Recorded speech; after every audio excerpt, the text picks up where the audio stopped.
Shalom beloved people. Mari kita lihat Mazmur 23 ayat yang kelima.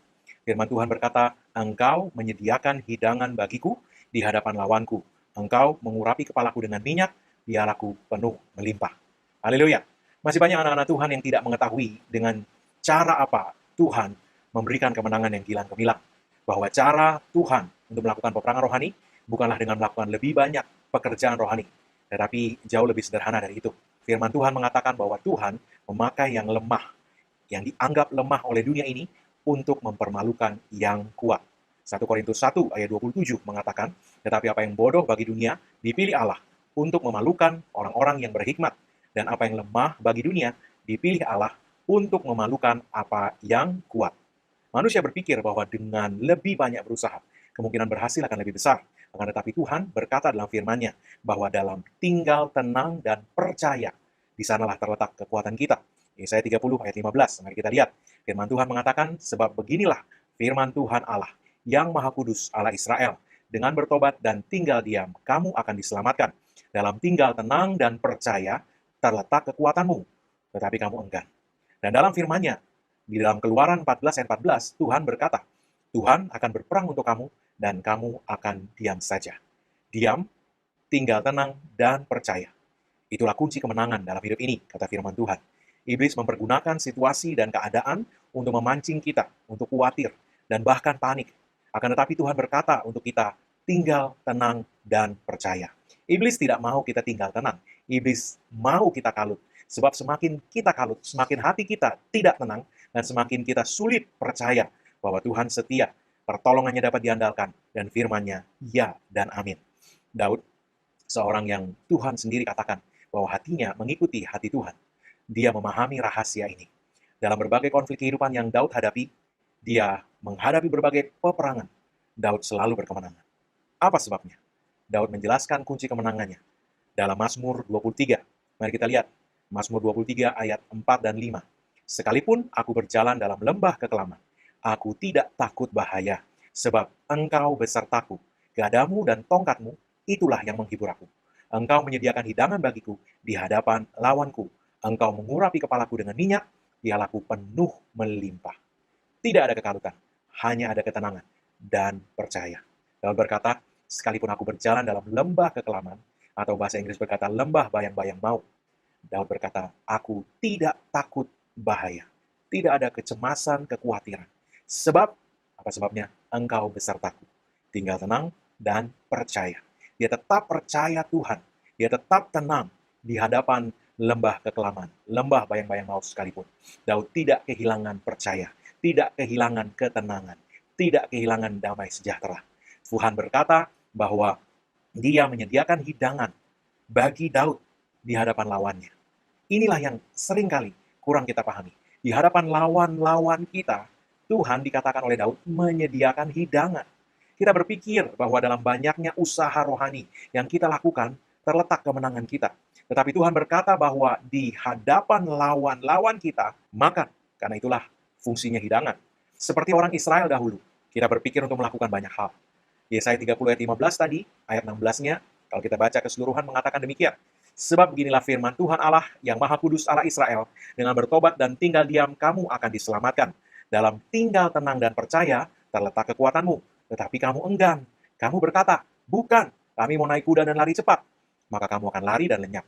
Katamu pula, kami mau mengendarai kuda tangkas, maka para pengejarmu akan lebih tangkas lagi. Kami mau naik kuda dan lari cepat, maka kamu akan lari dan lenyap, kata firman Tuhan. Kami mau mengendarai kuda tangkas, maka pengejarmu akan lebih tangkas. Jadi kita lihat bahwa tidak ada kemenangan dalam usaha pribadi kita. Tidak ada kemenangan dalam kekuatan manusia kita. Kalau iblis berhasil menjebak kita untuk mengandalkan diri kita, kekuatan kita, usaha kita, sekalipun itu rohani, dia sudah berhasil mengalahkan kita. Tetapi kalau kita tidak membiarkan diri kita dikecoh oleh tipu muslihat iblis, dan kita tetap tinggal tenang, rileks, dan makan hidangan yang Tuhan sediakan bagi kita di hadapan lawan-lawan kita. Maka Daud tadi berkata dalam Mazmur 23 ayat yang kelima, Engkau menyediakan hidangan bagiku di hadapan lawanku, Engkau mengurapi kepalaku dengan minyak, biarlaku penuh melimpah. Apa yang kemudian terjadi ketika kita makan hidangan yang disediakan Tuhan? Pengurapan Tuhan turun atas kita. Dan apa yang terjadi kalau pengurapan Tuhan turun atas kita? Kemenangan. Mazmur 20 ayat 6 mengatakan, "Sekarang aku tahu bahwa Tuhan memberi kemenangan kepada orang yang diurapinya." Sekali lagi, Tuhan memberi kemenangan kepada orang yang diurapinya. Dan menjawabnya dari sorganya yang kudus dengan kemenangan yang gilang gemilang oleh tangan kanannya. Jadi, Tuhan berperang bagi dia, Tuhan menjawab dari sorganya, dan memberikan kemenangan yang gilang gemilang. Tuhan memberikan kemenangan yang gilang gemilang kepada orang yang diurapinya. Itu sebabnya Daud berkata, "Pialaku penuh melimpah, kemenangan gilang gemilang." Kapan itu terjadi? Setelah pengurapan turun. Kapan pengurapan turun? Setelah makan hidangan yang disediakan Tuhan di hadapan lawan kita. Sakit penyakit, kemiskinan, masalah rumah tangga, dan lain-lain bukanlah teman, melainkan musuh-musuh kita. Dan apa yang Tuhan sediakan bagi kita di hadapan mereka? Hidangan. Sekali lagi katakan, hidangan. Santapan rohani. Tuhan berkata kepada kita, makanlah, makan lagi. Di hadapan lawan-lawanmu, makan lagi santapan yang Tuhan berikan kepada kita. Apa yang akan terjadi tanpa kita sadari. Ketika kita tinggal tenang dan makan hidangan yang Tuhan sediakan, ada pengurapan turun atas kita, dan Tuhan mengerjakan kemenangan gilang gemilang bagi kita. Haleluya. Ingat bahwa makan adalah kegiatan istirahat. Mereka yang bekerja tahu bahwa siang hari, sekitar jam 12, jam 1 siang adalah waktu istirahat makan siang. Saat kita istirahat, tinggal tenang dan makan, pengurapan turun, dan kemenangan akan terjadi. Haleluya. Hidangan apa yang disediakan Tuhan untuk kita? Tentulah hidangan yang membangun iman kita. Sebab tadi firman Tuhan telah kita lihat mengatakan dalam tinggal tenang dan percaya terletak kekuatanmu. Jadi hidangan yang disediakan Tuhan di hadapan lawan-lawan kita adalah hidangan yang tentunya menghasilkan kekuatan iman. Hidangan yang membangun iman kita saat kita memakannya. Dan kita semua tahu apa hidangan itu? Firman Tuhan yang hidup. Haleluya. Matius 4 ayat 4 mengatakan, tetapi Yesus menjawab, ada tertulis, manusia hidup bukan dari roti saja, hidangan jasmani, tetapi dari setiap firman yang keluar dari mulut Allah, hidangan rohani. Dan Roma 10 ayat 17 mengatakan, jadi iman timbul dari pendengaran, dan pendengaran oleh firman Kristus. Saya yakin kita cukup memahami akan pentingnya firman Tuhan bagi pertumbuhan kekuatan iman kita. Dan saya tidak akan bicara panjang lebar mengenai hal itu hari ini, akan tetapi yang Tuhan mau ingatkan dan tekankan kepada kita hari ini adalah bahwa di hadapan lawan, di hadapan musuh-musuh, di hadapan masalah dan persoalan, di hadapan segala tantangan, apa senjata rohani yang Tuhan sediakan bagi kita? Hidangan. Sekali lagi, hidangan di hadapan lawan kita. Kemenangan bukan pada yang kuat, bukan pada yang berhikmat, bukan pada yang berharta, kata firman Tuhan, tetapi pada yang tinggal tenang dan percaya. Beristirahat dan makan hidangan yang disediakan oleh Tuhan bagi kita di hadapan lawan-lawan kita. Matius 14 ayat 28-30 mengatakan demikian. Lalu Petrus berseru dan menjawab dia, Tuhan, apabila engkau itu, suruhlah aku datang kepadamu berjalan di atas air. Kata Yesus, datanglah. Maka Petrus turun dari perahu dan berjalan di atas air mendapatkan Yesus. Tetapi ketika dirasanya tiupan angin, takutlah ia dan mulai tenggelam, lalu berteriak, Tuhan, tolonglah aku. Ini adalah peristiwa yang kembali menunjukkan kepada kita kebenaran yang sedang kita pelajari hari ini. Ketika mata Petrus memandang kepada Yesus di hadapan gelombang dan badai, Petrus mulai melakukan apa yang Yesus sedang lakukan, yaitu berjalan di atas air. Tetapi ketika mata Petrus teralih dari Yesus dan melihat kepada angin, gelombang, dan badai, Petrus mulai tenggelam. Firman Tuhan sekali lagi menunjukkan kepada kita pentingnya makan santapan iman yang Tuhan sediakan bagi kita saat berhadapan dengan lawan-lawan kita. Matius 14 ayat 28-30 tadi menunjukkan bahwa saat kita menempatkan Yesus, Sang Firman yang hidup, di antara kita dan musuh, mata kita memandang kepada Sang Firman dan bukan kepada lawan-lawan kita, maka kita akan berjalan secara supranatural di atas air permasalahan, dan kita akan menikmati kemenangan. Tapi sebaliknya, ketika kita menempatkan masalah di antara Yesus dan kita, saat kita terpancing untuk melihat kepada segala ancaman, masalah, dan persoalan yang ada di hadapan kita tidak lagi tenang. Kita kehilangan damai sejahtera, terpancing untuk mengandalkan diri sendiri dan tidak memandang kepada Yesus lewat firman-Nya. Tidak lagi makan makanan yang Tuhan sediakan, tapi mulai beralih kepada mengandalkan usaha kita sendiri. Kita akan mulai tenggelam. Saat mata kita tertuju kepada Yesus, Sang Firman yang hidup, yang juga disebut Sang Roti Hidup, makanan rohani kita, santapan iman kita, maka kita akan mulai mengalami kehidupan yang supranatural, seperti Petrus yang berjalan di atas air saat memandang kepada Yesus. Saya menaruhkan keyakinan penuh kepada kuasa firman Tuhan yang tidak bisa gagal. Seringkali kita lebih menaruh keyakinan kepada doa. daripada tinggal tenang dan duduk makan hidangan dari Tuhan. Doa penting, namun firman Tuhan menunjukkan kepada kita bahwa Yesus sendiri memperlihatkan bahwa keefektifan doa pun ternyata berhubungan sangat erat dengan santapan iman kita, yaitu firman Tuhan di dalam hidup kita. Yohanes 15 ayat 7. Jikalau kamu tinggal di dalam aku dan firmanku tinggal di dalam kamu, menjadi santapan rohani yang kita nikmati secara teratur tiap-tiap hari. Mintalah apa saja yang kamu kehendaki, apa saja, dan kamu akan menerimanya. Jadi, pastikan kita terus menikmati hidangan yang Tuhan sediakan. Terlebih lagi saat di hadapan lawan-lawan kita. Secara sederhana firman Tuhan mengajarkan kepada kita bagaimana kita dapat menikmati hidangan yang Tuhan sediakan. Mazmur 1 ayat 2 dan 3 mengatakan, tetapi yang kesukaannya ialah Taurat Tuhan, dan yang merenungkan Taurat itu siang dan malam. Ia seperti pohon yang ditanam di tepi aliran air, yang menghasilkan buahnya pada musimnya, dan yang tidak layu daunnya, apa saja yang diperbuatnya berhasil. Merenungkan firman Tuhan siang dan malam. Merenungkan firman Tuhan siang dan malam. Dikatakan, daunnya tidak layu, dia menghasilkan buahnya pada musimnya, dan apa saja yang diperbuatnya berhasil. Merenungkan firman Tuhan siang dan malam. Kata merenungkan dalam ayat ini, dalam bahasa Ibrani adalah hagah, yang artinya mengucapkan pelan-pelan kepada diri sendiri, atau juga berarti menggumamkan kepada diri sendiri. Menariknya, saat mulut kita menggumamkan firman Tuhan, kita seperti orang yang sedang mengunyah-ngunyah. Salah satu gambaran yang firman Tuhan berikan mengenai orang percaya adalah seperti domba. Dan domba makan dengan memamah biak. Domba mengunyah dan mengunyah ulang makanan yang sudah ditelannya. Kita merenungkan satu bagian firman dan menggumamkannya berulang-ulang kepada diri kita sendiri. Firman Tuhan yang sudah kita hafalkan, kita gumamkan lagi dan gumamkan lagi kepada diri kita sendiri. Saat kita menggumamkan dan menggumamkan lagi firman Tuhan kepada diri kita sendiri, kita sedang mengunyah firman itu seperti domba yang sedang memamah biak. Dan santapan iman dari Tuhan beserta segala berkatnya, pengurapannya, kekuatannya akan terserap dan masuk ke dalam hidup kita. Dan sementara telinga kita mendengarkan dan mendengarkan lagi firman yang kita gumamkan berulang-ulang, tanpa sadar kekuatan iman terbangun di dalam diri kita. Roma 10 ayat 17 yang kita sudah baca tadi.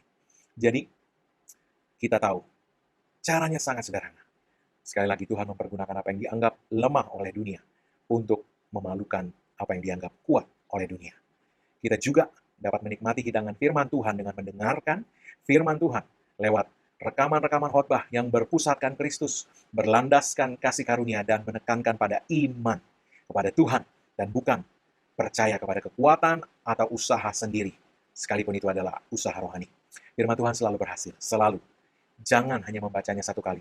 Baca lagi dan lagi. Gumamkan lagi dan lagi. Kita juga tidak perlu menggumamkan berpasal-pasal firman Tuhan.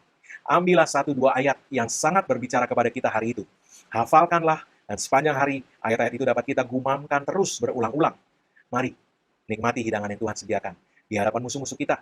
Dan tanpa kita sadari, saatnya akan tiba ketika kita mencari musuh-musuh kita. Kita tidak dapat menemukan mereka lagi. Yesaya 41 ayat 12 mengatakan, engkau akan mencari orang-orang yang berkelahi dengan engkau, tetapi tidak akan menemui mereka. Kau akan mencari, tapi tidak akan menemui mereka. Orang-orang yang berperang melawan engkau akan seperti tidak ada dan hampa. Ingat, firman Tuhan tidak pernah gagal. Saya pernah menyaksikan kuasa firman Tuhan memberikan kemenangan yang gilang gemilang ketika anak kami masih dalam kandungan, dan dokter memperlihatkan lewat USG bahwa denyut jantungnya sudah tidak ada lagi. Dokter yang kebetulan juga adalah anak Tuhan, dan tahu bahwa kami juga adalah anak Tuhan mengatakan, ini serangan. Maksud beliau mengacu kepada peperangan rohani. Keluar dari ruangan periksa, dibekali dengan beberapa obat dan nasihat kalau keguguran terjadi beberapa waktu ke depan, saya sempat merasa khawatir. Akan tetapi Tuhan mengingatkan untuk fokus saja, menikmati hidangan firman Tuhan, menggumamkan firman sambil diselingi doa dalam bahasa roh. Beberapa waktu kemudian tidak terjadi keguguran. Dan saat yang ditentukan untuk pemeriksaan selanjutnya, dokter yang kebetulan anak Tuhan ini mengatakan, nah, ini kesaksian nih. Karena kemarin anak ini sebenarnya sudah tidak ada. Sambil beliau menunjukkan denyut jantung anak kami yang sekarang terlihat berdenyut-denyut di layar USG. Puji Tuhan, hari ini anak kami ini sudah berusia 7 tahun. Saya juga mendengar kesaksian di mana seorang yang kehilangan pekerjaannya itu selama beberapa bulan, tiap pagi dia keluar ke sebuah warung kopi, membawa buku rohani dan Alkitab. Tiap pagi dia keluar membaca firman Tuhan, membaca buku rohani itu, membaca Alkitabnya di warung kopi di dekat rumahnya itu, di seberang rumahnya kalau saya tidak salah. Dan beberapa bulan kemudian, dia mendapat pekerjaan yang jauh lebih baik, jauh lebih tinggi posisinya, dan jauh lebih baik penghasilannya dari yang sebelumnya. Haleluya. Saya melihat di dalam nama Yesus, Anda terus menikmati hidangan yang Tuhan sediakan di hadapan lawan-lawanmu, dan Anda pun mengalami kemenangan gilang gemilang terhadap lawan-lawanmu. Haleluya. Ingat, kekurangan, sakit penyakit, masalah rumah tangga, masalah anak-anak, masalah keterikatan dosa, impian-impian yang tidak terwujud. Semua hal semacam ini bukanlah teman, tetapi musuh. Mereka jelas bukan teman. Dan di hadapan mereka, Tuhan menyediakan hidangan sorgawi dan berkata kepada kita, makanlah anakku. Jadi, mari kita terus menikmati santapan iman yang Bapa sorgawi kita telah sediakan bagi kita. Dia sangat mengasihi kita. Dan dia berkata bahwa dia menyediakan hidangan bagi kita di hadapan lawan-lawan kita. Makan dan piala kemenangan yang penuh melimpah akan menjadi bagian kita. Haleluya. Amin. Bapak Ibu Saudara dikasih Tuhan, sebelum kita menerima doa berkat, mari saya mau berdoa untuk setiap kebutuhan yang mungkin Anda miliki. Buka kedua tanganmu di hadapan Tuhan, di dalam nama Yesus. Saya memperkatakan bahwa firman Tuhan mengatakan, Allahku menyediakan segala kebutuhanmu menurut kekayaan dan kemuliaannya di dalam Kristus Yesus. Dalam nama Yesus, aku perintahkan iblis, angkat segala pekerjaan, hentikan itu atas setiap anak-anak Tuhan dan setiap berkat keuangan mereka. Tinggalkan mereka. Engkau tidak bisa mencuri setiap berkat keuangan anak-anak Tuhan ini dalam nama Yesus. Dan malaikat-malaikat Tuhan yang melayani para pewaris keselamatan, pastikan bahwa setiap berkat rohani yang sudah disediakan Bapa Sorgawi sampai kepada setiap anak-anak Tuhan ini. Dalam nama Yesus, setiap kebutuhan dijawab oleh Tuhan menurut kekayaan dan kemuliaannya dalam Kristus Yesus. Dalam nama Yesus. Atas segala sakit penyakit, aku berkata di dalam nama Yesus, aku menghancurkan setiap kuasa sakit penyakit atas setiap anak-anak Tuhan ini. Dan dalam nama Yesus, iblis angkat semua gejala yang kamu coba tunjukkan atas tubuh mereka. Dan dalam nama Yesus, aku perkatakan kesembuhan sempurna, pemulihan sempurna, dan kesehatan ilahi yang sempurna dalam nama Yesus. Amin. Haleluya. Mari sekali lagi buka kedua tanganmu dan terimalah berkat Tuhan. Kenapa Yesus Kristus telah kerjakan bagi kita di kayu salib, karena curah darahnya, karena penebusannya sempurna, maka sekarang tidak ada lagi penghukuman bagi setiap orang yang ada dalam Kristus Yesus. Engkau telah ditebus, harganya telah dibayar lunas. Oleh sebab itu setiap kutuk tidak berlaku lagi dalam hidupmu. Yang ada hanyalah berkat Tuhan, tercurah berlimpah-limpah memberkati engkau dalam segala hal. Oleh berkat Tuhan itu, engkau naik terus, tidak turun. Kau jadi kepala dan bukan ekor. Sampai tanganmu di bawah Tuhan berhasil. Dengan panjang umur Tuhan mengenyangkan engkau, dan Tuhan memperlihatkan kepadamu keselamatan yang daripadanya. Tidak ada yang jahat mendekat kepadamu, dan tidak ada tulah mendekat kepada kemah kediamanmu. Dalam nama Yesus. Amin. Haleluya. Tuhan Yesus memberkati.